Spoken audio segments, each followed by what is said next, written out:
Második fejezet. A madárfészekben. Ténó utolérte társait a fenyőfa rücskös törzsénél, és együtt indultak a madárfészekhez, ahol a tanóra hamarosan kezdődik. Szinte láthatatlanul kanyargott a fa törzsébe vésett lépcsősor, ami olyan keskeny volt, hogy csak szépen libasorban lehetett rajta közlekedni. Aki előzni próbált, az könnyen lepottyant, és kezdhette előről a lépcsőzést.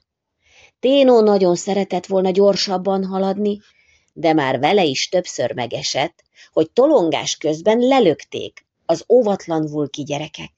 A landolás pedig igen fájdalmas volt a kemény kőrétegen. Ténó előtt éppen Ankor unokája ballagott, akit Ruiznak hívnak. Ruiz haja valamivel világosabb, mint Ténóé, és nagyon szereti az élénkzöld öltözéket, ami a friss erdei hajtásokra emlékezteti. Ruiz nagyon okos vulki gyerek, de ezzel sohasem kérkedik. Persze a csintalanságban ő is benne van. Ezért is barátok Ténóval. Egész kicsi koruktól mesterei annak, hogyan huncutkodjanak észrevétlenül. Előszeretettel használják a fenyőfa gyanta ragacsosságát tanítójuk Maska bosszantására. Rendszeresen odaragasztják a sétabotját a madárfészekhez. Maska persze sejti, hogy Ruiz és Ténó állnak a rosszaság hátterében, de eddig még nem tudta őket nyakon csípni, mert mindig fürgék és rendkívül eszesek. Ténó és Ruiz olyan barátok, akik minden körülmények között védelmezik és segítik egymást. Kedvenc időtöltésük a csatangolás, ami havonta csak egyszer érkezik el. A csatangolást minden vulki gyerek szereti. A gyerekek a csatangolás során addig sétálnak a lávamezőn, amíg el nem érnek a legszélére. Hosszú az út, de izgalmas, mert útközben senki sem szól rájuk. Egyedül mennek, felnőttek nélkül. Egy szabályt azért ilyenkor is be kell tartaniuk.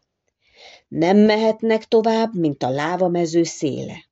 A fenyőerdőbe, ami a lávamezőt körülveszi, csak a felnőtt vulkik léphetnek be. Az erdő veszélyes, ugyanis ott élnek a galottiák, azaz a pikkelyes gyíkok.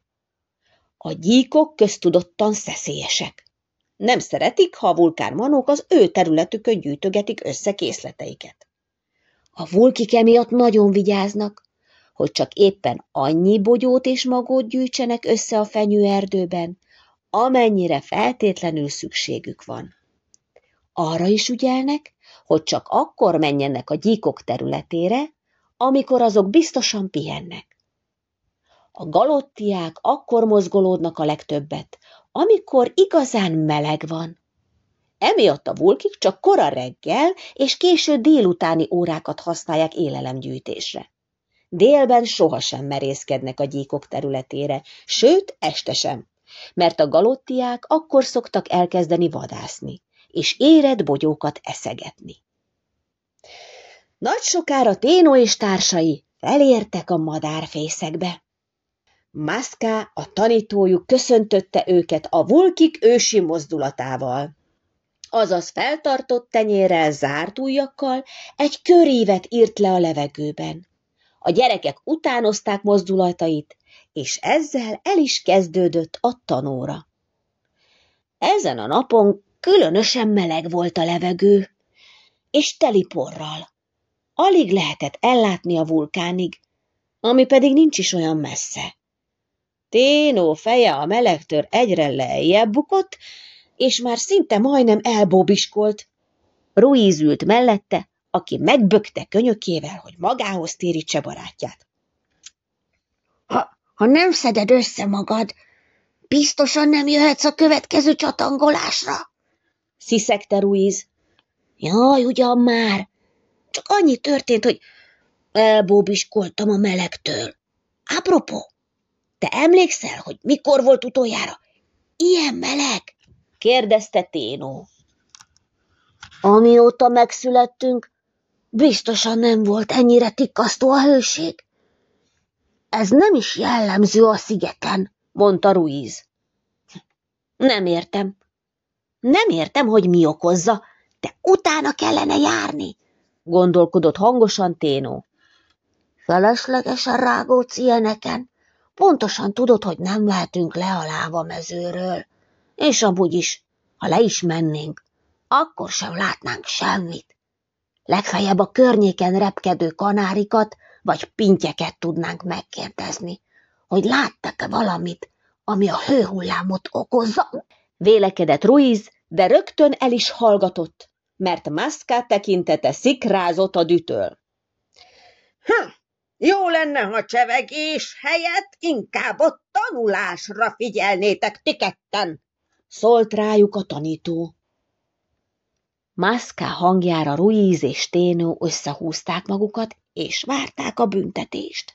No, Ténó fiam, na Ténókám, gyere csak ide mellém.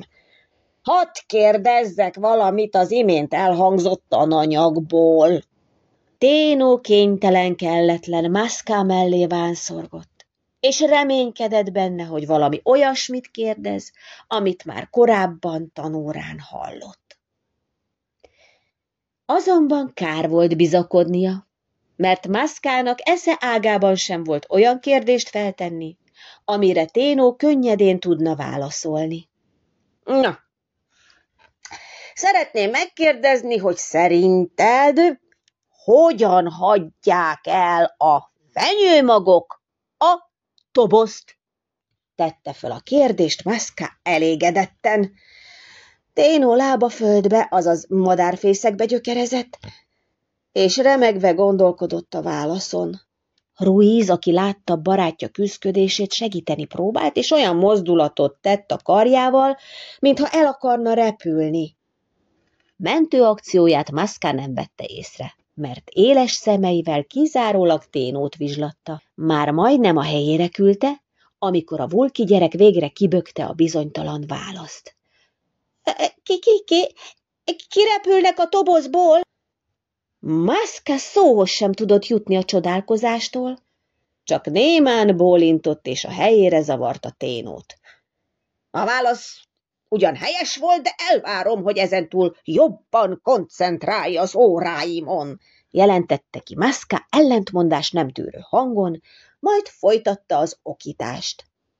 Ténó és Ruiz némán követték tovább a tanóra anyagát, mert nem akarták még jobban magukra haragítani Mascát.